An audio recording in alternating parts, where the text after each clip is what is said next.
Ambassador Yaleth adjusted her ceremonial armor as her diplomatic transport approached the human colony of New Geneva, the silver scales along her pointed ears catching the light as she reviewed what should have been a routine surrender negotiation. In her 3 centuries of service to the Korvan Hegemony, she had delivered ultimatums to 17 different species, and each had followed the same predictable pattern: initial defiance, desperate resistance, and inevitable capitulation when faced with superior Korvan military technology. "Ambassador," reported Captain Thak from the transport's command station, "we're receiving standard civilian traffic control protocols from the human colony. No indication of military alert status or defensive preparations." "As expected," Yaleth replied, though something about the humans' casual response to the arrival of an armed Korvan diplomatic vessel struck her as oddly confident for a species about to receive a surrender demand.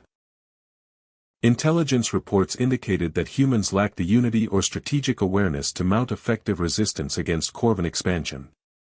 The colony that appeared on their screens as they approached looked disappointingly ordinary: standard prefabricated structures, modest industrial facilities, and population centers that showed none of the frantic activity she'd observed among species preparing for hopeless last stands. If anything, New Geneva appeared to be conducting business as usual despite the arrival of a Korvan diplomatic mission that preceded military conquest by mere days. "Landing clearance granted," Captain Thak announced. "They're directing us to a civilian spaceport rather than military facilities." "Civilian spaceport," Yaleth repeated with some amusement. "Either they're too disorganized to understand diplomatic protocol, or they're so naive they don't realize we're here to demand their surrender." The Colonial Defense Ministry building that housed their meeting looked as unremarkable as everything else about the human settlement: functional architecture without the imposing grandeur that most species adopted when trying to project strength during diplomatic negotiations. Yaleth felt almost apologetic about having to shatter what appeared to be a genuinely peaceful civilization. Ambassador Yaleth greeted Colonial Defense Minister Elena Rodriguez as she entered the conference room with casual confidence that seemed inappropriate for someone about to negotiate her people's surrender.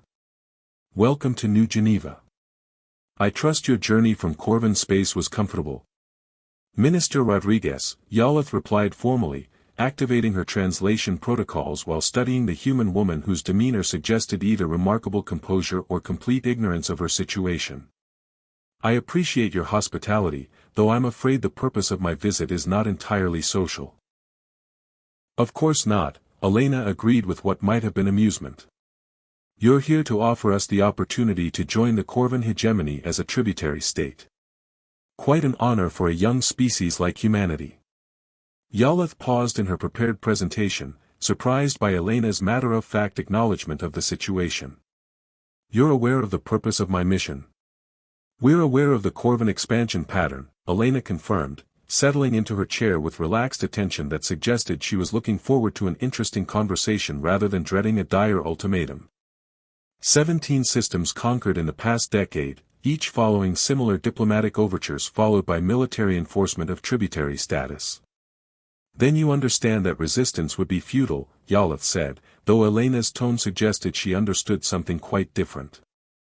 "The Korvan military has never encountered effective opposition from species at your technological development level." "Technological development level," Elena repeated thoughtfully. "That's an interesting way to frame the situation. Tell me, Ambassador, what does Korvan intelligence know about human military capabilities?" The question caught Yaleth off guard, partly because it was asked with genuine curiosity rather than desperate bluffing. "Our analysis indicates limited space-based defenses, fragmented command structures, and weapon systems that lag significantly behind Korvan standards." "Limited, fragmented, and lagging," Elena said with what was definitely amusement now. "And based on that analysis, you expect us to surrender rather than face military conquest?"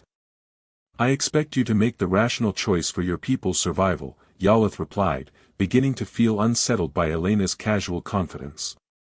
"The Korvan hegemony offers tributary species protection, technological advancement, and integration into a galactic civilization. The alternative is destruction." "Protection from whom?" Elena asked with apparent genuine interest. Our neighborhood has been quite peaceful until the Korvan expansion began approaching our borders. Protection from other expanding civilizations, Yaleth explained, though she was beginning to wonder whether Elena was naive or operating from information that Korvan intelligence had missed. And from the chaos that results when primitive species attempt to manage interstellar politics without guidance. Ah, Elena said with understanding that somehow made Yaleth more nervous rather than less. So the Korvan Hegemony protects tributary species from threats like the Korvan Hegemony. That's an oversimplification, Yaleth said, feeling the conversation slipping away from her planned script. The hegemony provides stability, order, and advancement opportunities that isolated species cannot achieve independently. Minister Rodriguez, Yaleth continued, attempting to regain control of the discussion, I need you to understand that this offer represents your people's only opportunity to avoid military conquest. The Korvan fleet is prepared to enforce tributary status if diplomatic negotiation fails. How many ships?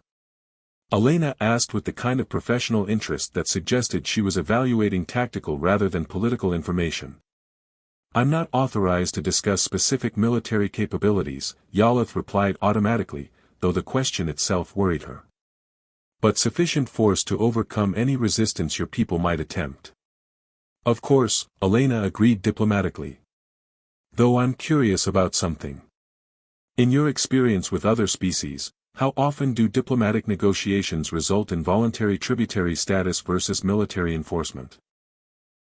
Yaleth hesitated, recognizing that answering honestly would reveal that diplomatic negotiations were essentially formalities that preceded inevitable conquest.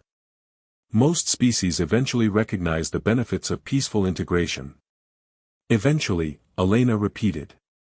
After military demonstration of Korvan superiority. Sometimes that demonstration is necessary, Yaleth admitted. And you expect it will be necessary with humanity? Yaleth studied Elena's expression, searching for signs of the fear or desperation she'd learned to recognize during surrender negotiations. Instead, she saw calm attention and what looked like strategic evaluation. Minister Rodriguez, are you considering voluntary tributary status? I'm considering all available information, Elena replied diplomatically. Including the possibility that Korvan intelligence assessments might be incomplete. Incomplete how? Yaleth asked, feeling increasingly certain that this negotiation was not proceeding according to any pattern she'd experienced before. Well, Elena said with a slight smile, for example, your analysis of our technological capabilities is about 18 months out of date. And your assessment of our command structure appears to be based on civilian governmental organization rather than military operational doctrine. You're suggesting that human defensive capabilities have been underestimated? Yaleth asked carefully. I'm suggesting that making strategic decisions based on incomplete intelligence often leads to unexpected outcomes, Elena replied. But I'm sure the Korvan military has contingency plans for scenarios that don't match initial assessments. Yaleth realized that Elena was politely telling her that the humans had been preparing for this confrontation while Korvan intelligence had been gathering outdated information. Minister Rodriguez, are you refusing the hegemony's offer of tributary status? I'm declining to accept tributary status at this time, Elena confirmed with diplomatic precision. Though we remain open to establishing peaceful relationships with the Korvan hegemony based on mutual respect and sovereignty.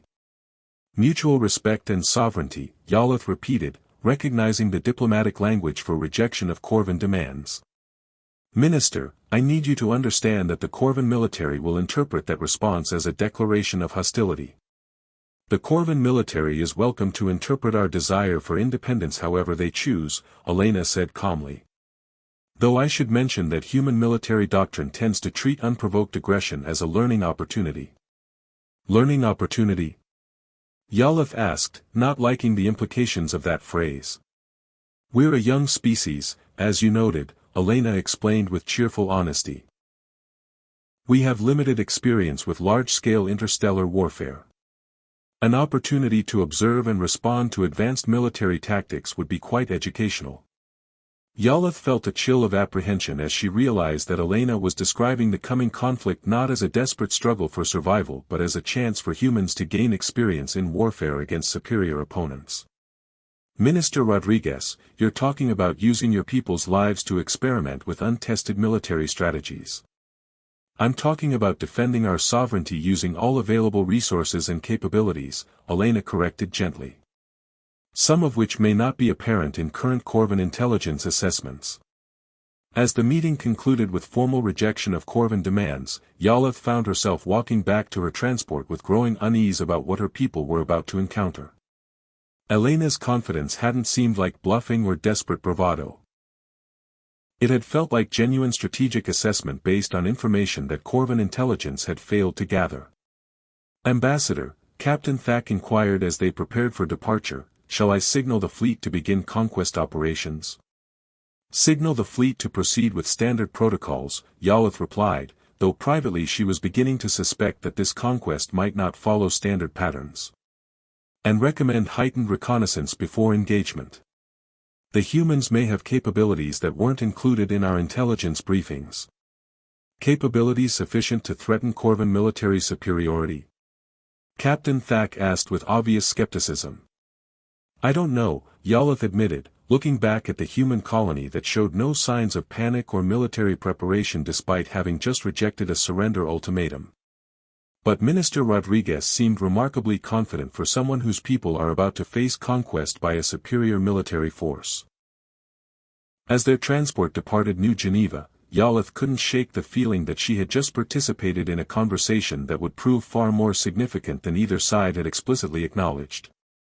The humans' rejection of tributary status had been expected, but their apparent eagerness to test their capabilities against Korvan military doctrine suggested a level of preparation and confidence that made her wonder what else Korvan intelligence had failed to discover about this supposedly primitive species. 3 days after diplomatic negotiations failed, Ambassador Yaleth stood on the bridge of the Korvan flagship Dominator's Edge watching what should have been a routine orbital bombardment transform into the most confusing military engagement in her 3 centuries of observing conquest operations. The human colony that had appeared defenseless during her diplomatic visit was revealing capabilities that made no sense according to any intelligence assessment her people had conducted. Impossible, Fleet Commander Zek muttered as another wave of Korvan bombers disappeared into what had appeared to be empty space around the human colony. Stealth technology this advanced should be beyond their capabilities. Yaleth watched the tactical displays with growing alarm as the systematic destruction that should have preceded human surrender instead revealed layer after layer of defensive preparations that suggested months or years of advanced planning. Commander, how many of our attack craft have we lost? 37 bombers and 14 fighters, Commander Zek replied grimly. All to defensive systems that weren't visible on any reconnaissance scan. Hidden defensive systems, Yaleth said, processing the implications. They deliberately concealed their military capabilities during our intelligence gathering. More than concealed, the tactical officer reported. The installations our bombers are encountering were disguised as civilian infrastructure. That mining platform just revealed itself as a weapons array with firepower equivalent to a Korvan destroyer. Yaleth felt cold certainty settling into her stomach as she realized that every assumption underlying the Korvan invasion had been systematically undermined by human deception. They knew we were coming. They knew our reconnaissance methods, our attack patterns, and our assessment protocols, Commander Zek confirmed with growing anger. Every weakness we're encountering was specifically designed to exploit Korvan tactical doctrine. The main display showed a real-time tactical map that illustrated the scope of human preparations. What had appeared to be a lightly defended agricultural colony was revealing itself as a fortress system with redundant defensive layers, hidden weapons platforms, and coordinated responses that suggested command structure far more sophisticated than anything Korvan intelligence had detected. Sir, the communications officer announced, we're receiving a transmission from the human colony. On screen, Commander Zek ordered. Minister Rodriguez appeared on the display with the same calm confidence she'd shown during diplomatic negotiations, though now she was wearing what appeared to be military command attire. Fleet Commander Zek, I presume. This is Colonial Defense Minister Rodriguez. I wanted to personally thank you for providing such an excellent testing opportunity for our defensive systems. Testing opportunity? Commander Zek repeated with obvious outrage. We've been developing countermeasures for various invasion scenarios for quite some time, Rodriguez explained cheerfully. Your attack patterns are helping us calibrate our responses and identify areas where our preparations need improvement. Yaleth watched in horror as Rodriguez described the destruction of Korvan military assets as if it were a beneficial educational exercise rather than an act of war. Minister Rodriguez, you're talking about Korvan casualties as if they were acceptable losses in a training exercise. Ambassador Yaleth, Rodriguez acknowledged with apparent pleasure. I'm glad you're observing the proceedings. Your people's military doctrine is quite interesting from an analytical perspective. Our military doctrine is designed for conquest, Commander Zek said with menace that had intimidated dozens of species into surrender.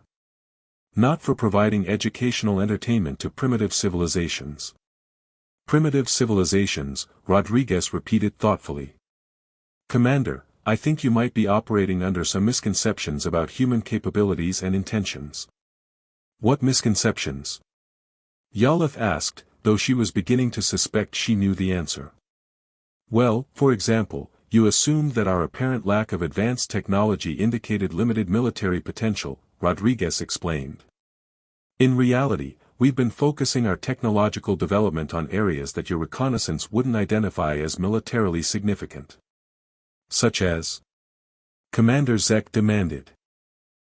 Adaptive camouflage, modular weapon systems, distributed command networks, and psychological warfare techniques specifically designed to exploit the assumptions that aggressive species make about defensive capabilities, Rodriguez listed with obvious satisfaction. The tactical officer looked up from his displays with an expression of growing alarm. Sir, the human defensive responses are adapting to our attack patterns in real time. Every strategy we implement, they counter within minutes. That's the beauty of distributed intelligence networks, Rodriguez continued, apparently monitoring their communications. When your entire defensive grid can analyze, learn, and adapt simultaneously, conventional attack strategies become exercises in futility. Yaleth realized that the humans had not just been preparing for Korvan invasion. They had been preparing to demonstrate that Korvan military superiority was an illusion based on fighting predictable opponents who followed conventional strategic thinking. Commander Zek, Rodriguez said with what sounded like genuine sympathy, I should probably mention that your current position is somewhat precarious. What do you mean? Commander Zek asked, though the tactical displays were already beginning to show the answer. Your fleet is currently surrounded by defensive installations that were activated after you committed to your attack approach, Rodriguez explained. What appeared to be empty space is actually a carefully prepared engagement zone designed to contain and neutralize invasion forces. The tactical map updated to show weapons platforms emerging from stealth throughout the space around the Korvan fleet, revealing that they had been maneuvered into a position where retreat would be as dangerous as advance. This is impossible, Commander Zek said, staring at displays that showed his supposedly superior fleet surrounded by enemies that hadn't existed minutes before. No defensive system can deploy this rapidly. No conventional defensive system, Rodriguez agreed. But human military doctrine doesn't prioritize conventional approaches. We prefer solutions that work. Solutions that work, Yaleth repeated numbly, watching as the systematic destruction of Korvan military supremacy unfolded around her. The engagement parameters are now established, Rodriguez announced. Commander Zek, you have two options: withdraw your fleet immediately and return to Korvan space, or continue attacking and discover what happens when humans stop testing defensive systems and start implementing offensive ones. Commander Zek's pride warred with his growing understanding that his fleet was trapped in a situation that no Korvan training had prepared him for. You're threatening the Korvan Hegemony's military forces. I'm explaining the consequences of continuing unprovoked aggression against a species that really doesn't want to demonstrate the full extent of our military capabilities, Rodriguez replied calmly. Though I should mention that your attack has provided valuable data about Korvan tactics that will be very useful for future defensive planning. Future defensive planning? Yaleth asked, though she was afraid she understood the implication. In case other Korvan fleets decide to test human defensive systems, Rodriguez clarified. We're always happy to provide educational opportunities for aggressive neighbors who mistake peaceful intentions for military weakness. As the Korvan fleet began its humiliating withdrawal from what was supposed to have been a routine conquest, Yaleth found herself faced with the terrifying realization that humanity represented something her people had never encountered. A species that was capable of devastating military effectiveness but that seemed to treat warfare as an intellectual exercise rather than a contest of honor or dominance. Ambassador, Commander Zek said grimly as they retreated toward the edge of the human system, what exactly did your intelligence assessment miss about these humans? Yaleth looked at the tactical displays showing human defensive capabilities that had appeared from nowhere to systematically dismantle Korvan military doctrine, then at the communications display where Rodriguez was still visible, apparently taking notes about Korvan withdrawal patterns. 3 days after diplomatic negotiations failed, Ambassador Yaleth stood on. 2 months after the humiliating withdrawal from New Geneva, Ambassador Yaleth found herself aboard the Korvan superdreadnought Infinite Conquest as part of a massive fleet assembled to demonstrate that the first engagement had been an anomaly rather than a preview of human military capabilities. 300 Korvan vessels, including their most advanced warships and most experienced commanders, had been committed to what High Command insisted would be the definitive conquest of human space. This time we're prepared for their deception tactics, Admiral Korth announced to the assembled fleet commanders. Intelligence has identified 17 human colonies, and will attack all of them simultaneously to prevent the kind of coordinated defense they demonstrated at New Geneva. Yaleth studied the tactical briefings with growing unease, noting that Korvan strategy was still based on assumptions about human capabilities that the previous engagement had proven catastrophically wrong. Admiral, what if the humans have been preparing for exactly this kind of multivector assault? Impossible, Admiral Korth replied with confidence that Yaleth no longer shared. No species can coordinate defensive operations across 17 star systems simultaneously.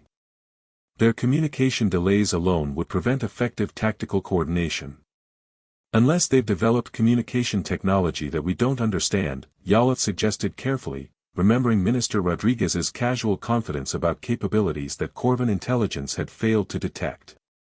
Ambassador, you're allowing the psychological impact of our tactical setback to affect your strategic assessment, Admiral Korth said dismissively. Humans are a young species with limited industrial capacity and no significant military tradition. 17 simultaneous attacks will overwhelm any defensive preparations they might have attempted. The coordinated assault began exactly as planned, with Korvan fleets emerging from hyperspace at 17 human colonies and immediately implementing the devastating bombardment patterns that had crushed resistance in every previous conquest. For approximately 47 minutes, the operation proceeded according to traditional Korvan doctrine. Then the humans began to respond. Admiral, the communications officer reported with obvious confusion, we're receiving tactical data from all attack fleets simultaneously. The humans appear to be sharing real-time intelligence across their entire defensive network. Sharing intelligence how? Admiral Korth demanded. Hyperspace communication has inherent delays that prevent real-time coordination across multiple star systems. Unknown, sir, the communications officer replied. But all 17 human colonies are implementing coordinated responses that suggest instantaneous information sharing. Yaleth watched the tactical displays with growing horror as human defensive responses demonstrated capabilities that transcended anything in Korvan experience.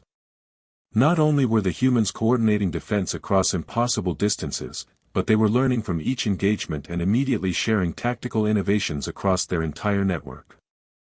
Sir, the tactical officer announced, the humans are implementing countermeasures we've never seen before.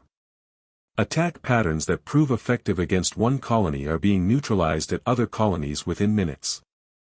That's impossible, Admiral Korth said, though the evidence on his displays suggested otherwise. No species can adapt tactical doctrine that rapidly during active combat. Admiral, Yaleth said quietly, what if rapid adaptation isn't just a human capability? What if it's their primary military doctrine? Before Admiral Korth could respond, all communication channels activated simultaneously with an incoming transmission that reached every ship in every Korvan fleet simultaneously. a technological feat that should have been impossible given the distances involved.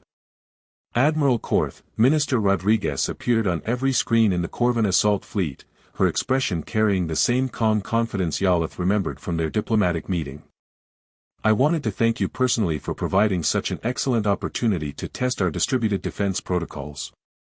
How are you transmitting to our entire fleet simultaneously? Admiral Korth demanded.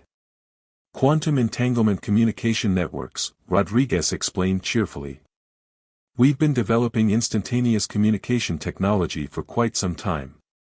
It's very useful for coordinating defensive operations across multiple star systems. Yaleth felt ice forming in her stomach as the implications became clear. You can coordinate defense in real time across your entire civilization. Among other capabilities, Rodriguez confirmed. Though I should mention that you're witnessing our defensive systems, not our offensive ones. Your offensive systems? Admiral Korth repeated with growing alarm. Admiral, you've just demonstrated that Korvan military doctrine relies on overwhelming individual targets with superior force, Rodriguez explained with what sounded like academic interest. That's an interesting approach, but it assumes that your targets can't coordinate effective responses. The tactical displays began showing new contacts appearing throughout space around the Korvan fleets, not defensive installations this time, but mobile units that had been completely invisible until they chose to reveal themselves. What you're seeing now, Rodriguez continued, are human military assets that have been observing your operations and preparing tactical responses based on real-time analysis of your capabilities and strategies. Human military assets, Yaleth said numbly, watching as the 17 separate Korvan assault fleets found themselves surrounded by forces that outnumbered them and demonstrated technological capabilities that made Korvan advantages irrelevant. The interesting thing about treating warfare as a problem-solving exercise, Rodriguez explained, is that you tend to develop solutions that work better than traditional approaches. Solutions such as? Admiral Korth asked, though Yaleth suspected they were about to receive a practical demonstration. Adaptive tactics, superior technology, better strategic thinking, and the kind of psychological warfare that makes aggressive species question their fundamental assumptions about military superiority, Rodriguez listed with obvious satisfaction. The display showed tactical analyses that revealed the scope of human military preparation. Every Korvan fleet was not just outnumbered but completely outmaneuvered, surrounded by opponents who had been studying their tactics and preparing countermeasures for months. Admiral Korth, Rodriguez said seriously, you have approximately 10 minutes to begin withdrawal procedures before we stop demonstrating defensive capabilities and start implementing offensive ones. And if we refuse? Admiral Korth asked with the kind of desperation that Yaleth had seen in other species facing inevitable defeat. Then you'll discover why human military doctrine focuses on ending conflicts quickly and permanently rather than prolonging them for honor or glory, Rodriguez replied calmly. We really don't want to demonstrate our full capabilities, but we will if necessary to protect our sovereignty.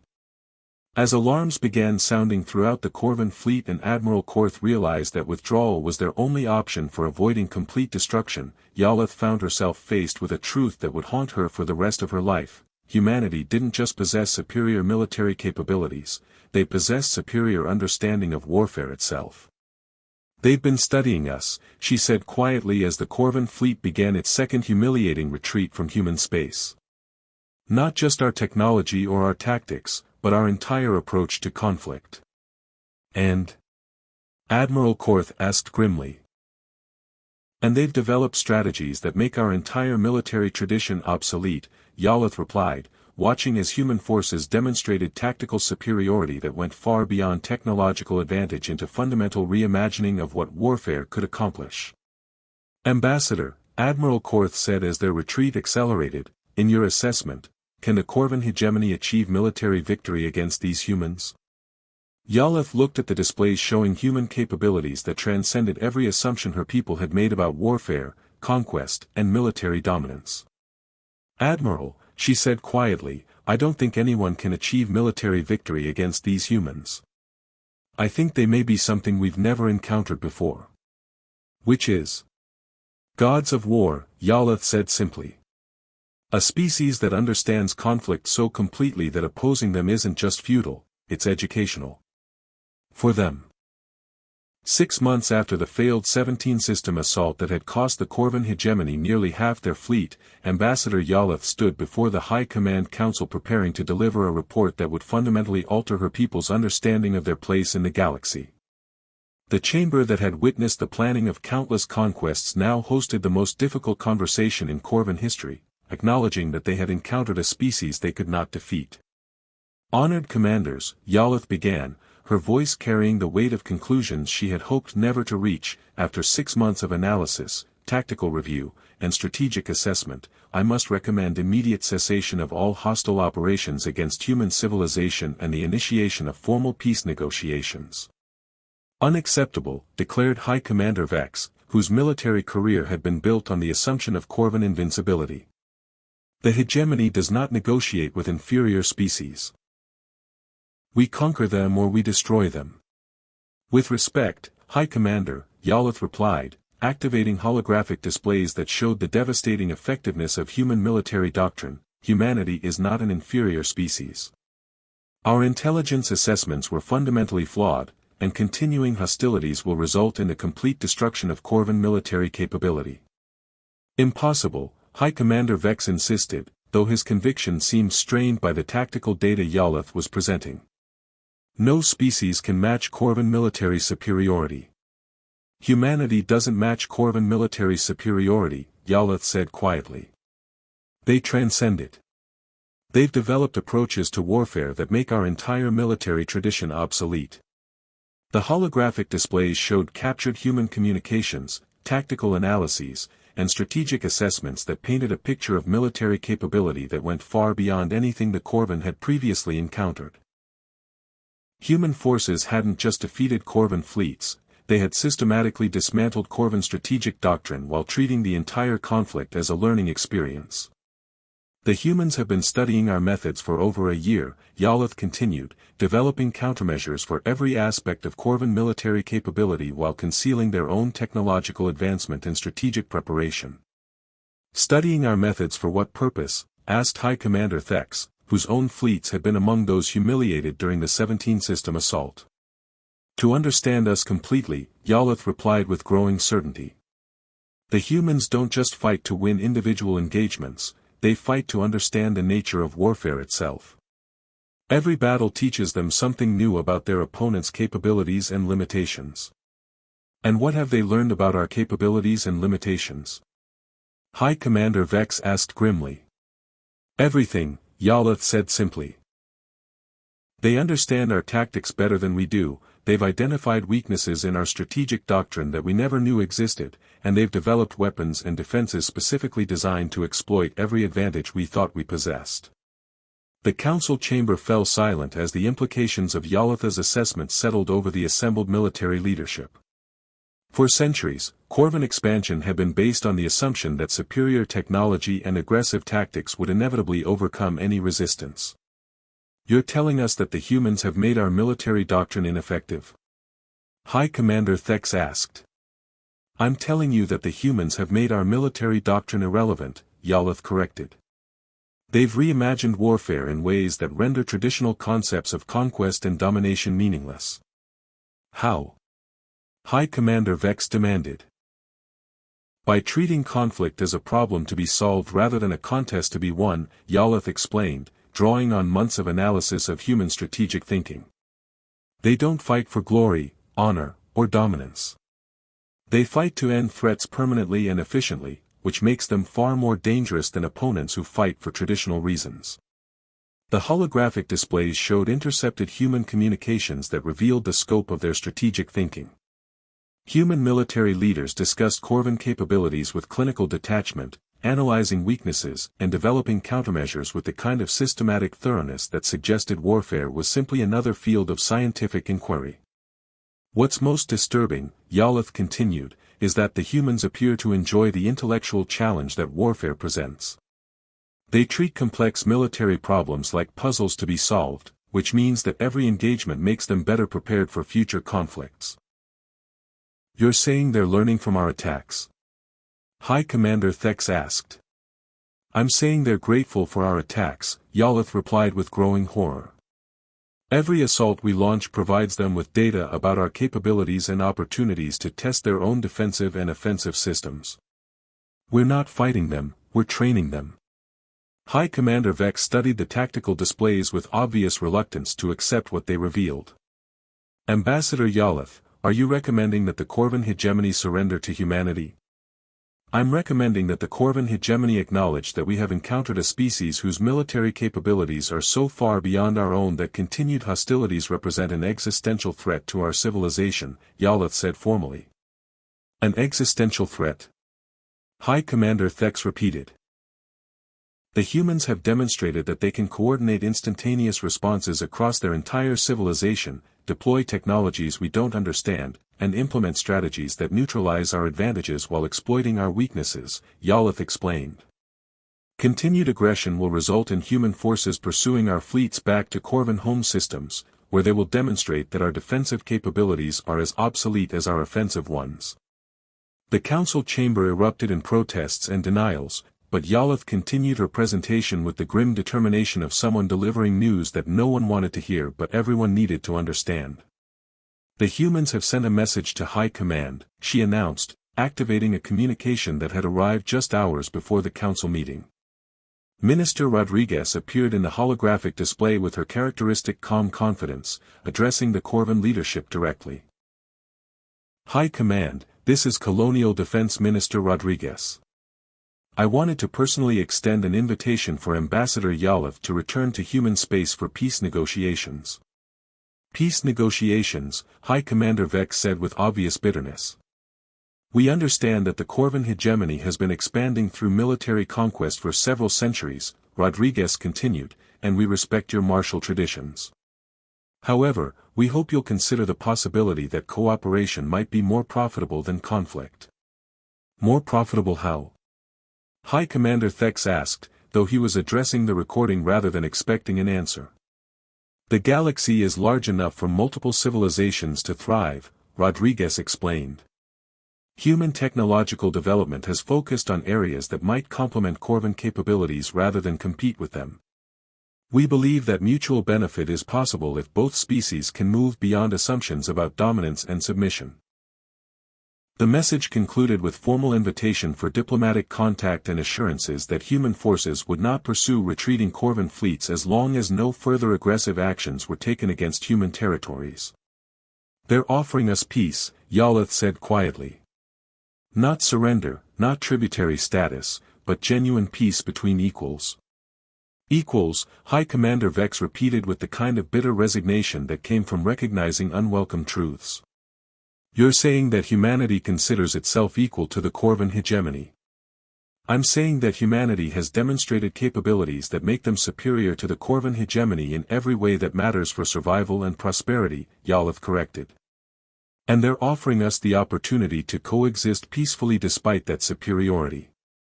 And if we refuse? High Commander Thex asked. Then we'll discover what happens when gods of war decide that peace negotiations have failed, Yaleth said simply. After hours of debate, denial, and reluctant acceptance of military reality, the High Command Council reached a decision that would have been unthinkable 6 months earlier, formal authorization for peace negotiations with humanity. Ambassador Yaleth, High Commander Vex said with obvious difficulty, you are authorized to return to human space and negotiate whatever terms are necessary to ensure Korvan survival. And if the humans demand our surrender? Yaleth asked. Then we'll surrender, High Commander Vex admitted with the hollow tone of someone whose entire worldview had been systematically destroyed.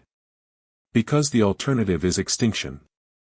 As Yaleth prepared for her return to human space, she reflected on how completely her understanding of the galaxy had changed since that first diplomatic meeting with Minister Rodriguez. The humans had proven that military superiority wasn't about technology or aggression. It was about understanding conflict so completely that victory became inevitable. Ambassador, her aide asked as they prepared for departure, do you believe the humans will accept peaceful coexistence with the hegemony? I believe, Yaleth said quietly, that the humans have been hoping for peaceful coexistence all along. They just needed to convince us that war was a losing proposition. And they succeeded. They succeeded, Yaleth confirmed, understanding finally that humanity's devastating military effectiveness had been deployed not to conquer the Korvan hegemony but to convince them that conquest was impossible. They are truly gods of war, so effective at conflict that they can end it permanently simply by demonstrating what they're capable of. As her ship departed for human space, Yaleth carried with her the recognition that she was about to negotiate not just peace, but her people's introduction to a new understanding of what civilization could accomplish when warfare became obsolete.